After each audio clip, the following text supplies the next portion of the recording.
a lot more. It doesn't provide any benefits because I'm considered self-employed contractor.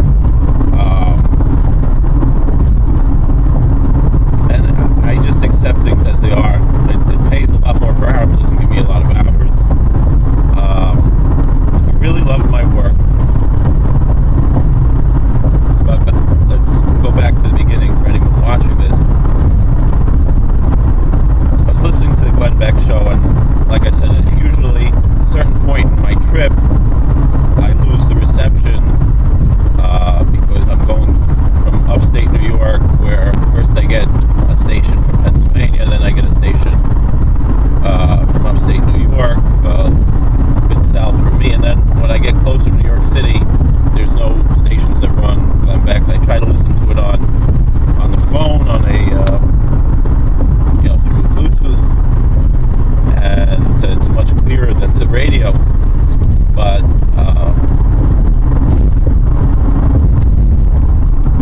then I get to a certain point where I don't have phone reception on my trip, and usually I make a video during that time. I really wish I could listen to more of the show.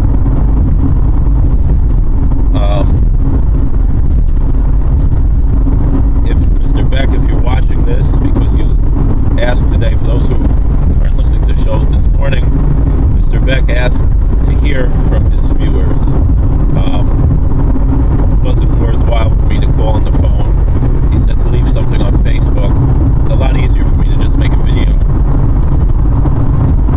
and put it up on Facebook. And he asked, how has your life changed since 2006? And how can he help, and so forth.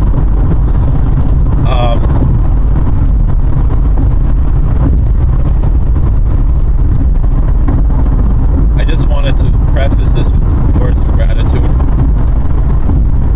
I myself am a Hasidic rabbi, and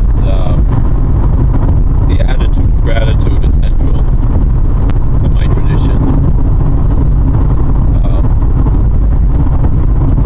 I know you're friends with Rabbi Lapin. I never met him, but he likes to do word studies and so forth. And it's interesting how our religion has become called Judaism by just virtue of history, the northern kingdom and the southern kingdom and so forth, and we start to be called Jews after Judah, as we know in Genesis.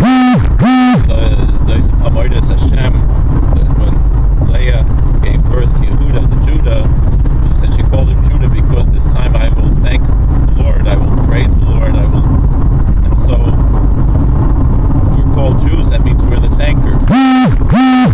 We're supposed to always be giving gratitude, and the word for thanksgiving is also linked directly to the word for confession, because we're basically confessing our gratitude to those who we want to thank. And of course, our main thing is to always express gratitude to God. But God created a world, and God created all kinds of wonderful people. And when I listen to, and I just want to say to you personally, Mr. Beck, and maybe might be too much what I'm saying, I don't know, but I really feel that I'm listening to a prophetic voice in the wilderness. You read the prophets in the Bible, and you see the kind of crisis situation that the nation was in when they were prophesying, and you hear their voice in the wilderness. And then I listen to Glenn Beck. I feel like I'm listening to Jeremiah, to Isaiah, to any of the prophets. And the line of that tradition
still about $16,000 on the contract.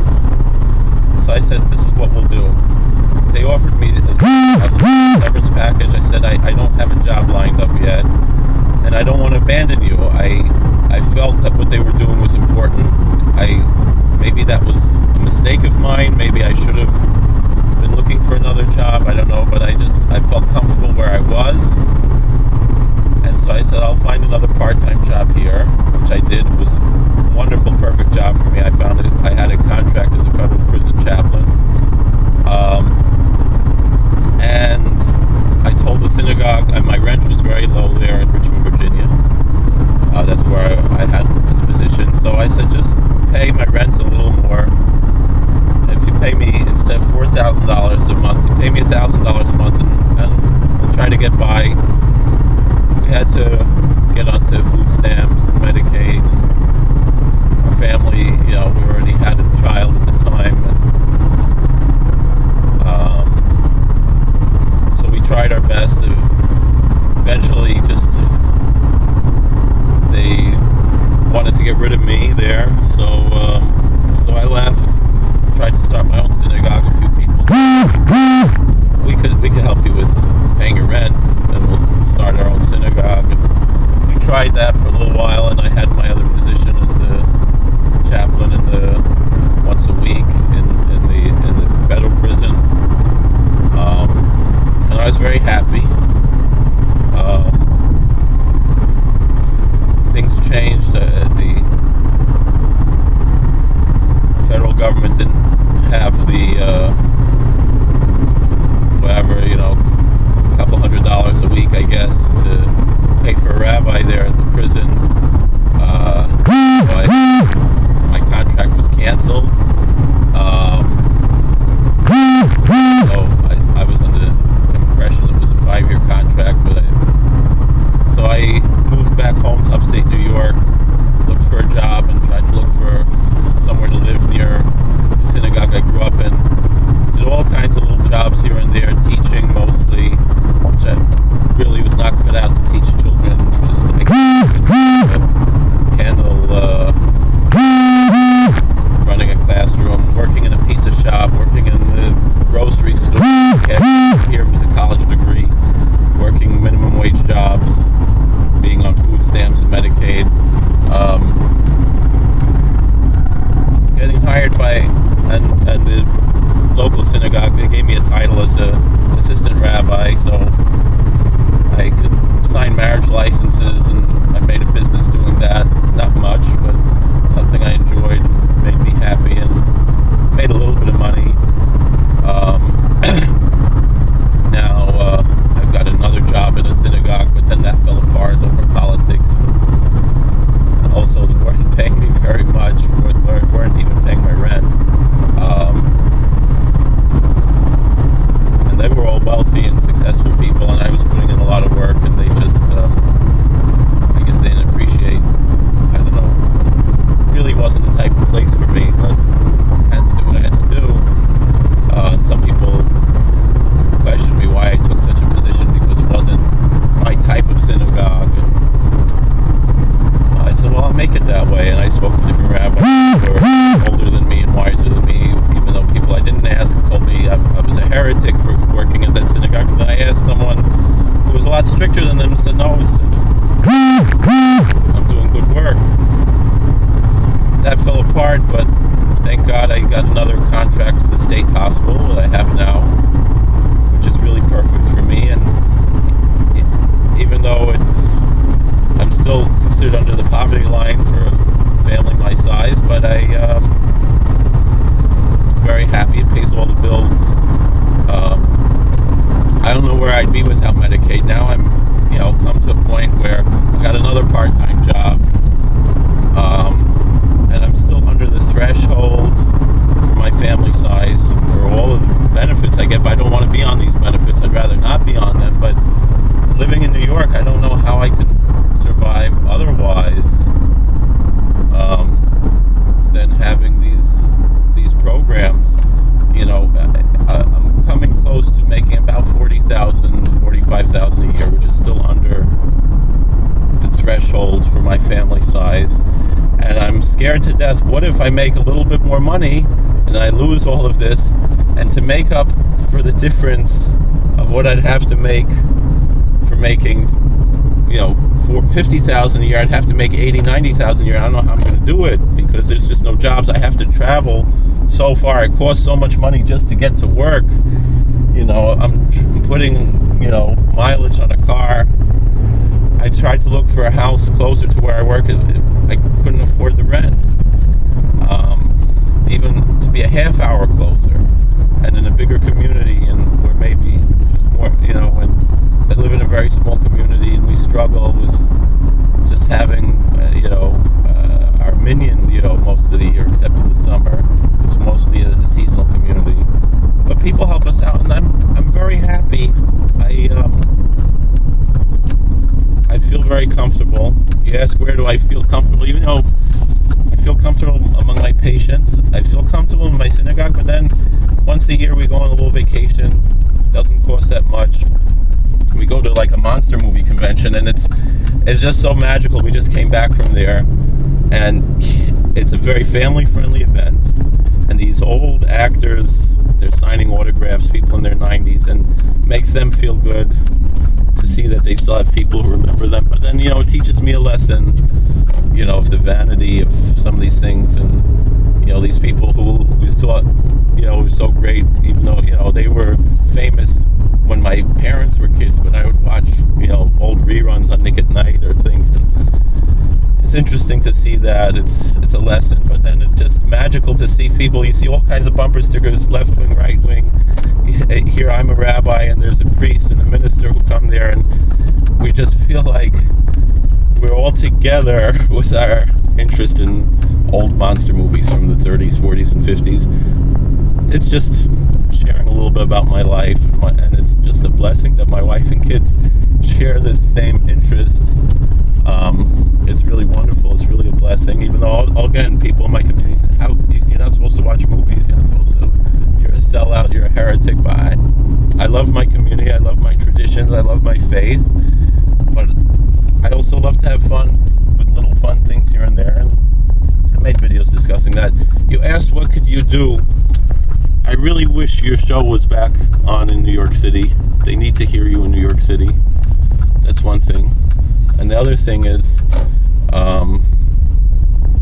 that what this other lady mentioned about making shows for kids, there are shows that we enjoy, history shows and so forth. If you could make those available on DVD, and they would be sold in Walmart at like an affordable price or something, or if they could be on Netflix or something, I can't afford another thing, another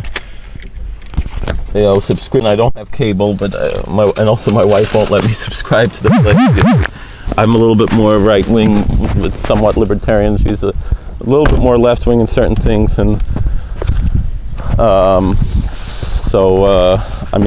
I love her very much, But if there were certain, and I really don't have time, and I don't know if it's justified for me to subscribe to something else that I don't have time to watch. But if programs for children, like I saw you had the one with the stop motion little guy, and about the history. If you have more things like that are, but if they could be available outside, like I said, DVDs on the shelf at Walmart, or if they could be put on Netflix or something like that, or Hulu or one of these others that I already subscribed to, or if you put them on YouTube or whatever it was, that's the only thing I could ask of you, and I understand why you wouldn't, and I don't expect you to do so, but but since you asked, I know it might not be good for your business model, and I respect that, I understand that, and I don't expect it, but that's what I would say. And again, if you could somehow find some station in New York that would carry you. I mean, the stuff that they play in the morning in New York is so sickening and disgusting. On the same stations that play Rush and Sean Hannity and all, and because I'd much rather listen to you because you talk about history. There's few things in media today that are more satisfying than listening to Glenn Beck say how much he hates Woodrow Wilson. It's interesting how I visited very few of the presidential libraries, and one of them was Woodrow Wilson's, and the other one was FDR, two that I'm not fans of, but it's important to know history. Well, God bless you. Thank you so much, Glenn. And it's time for work. All right. God bless.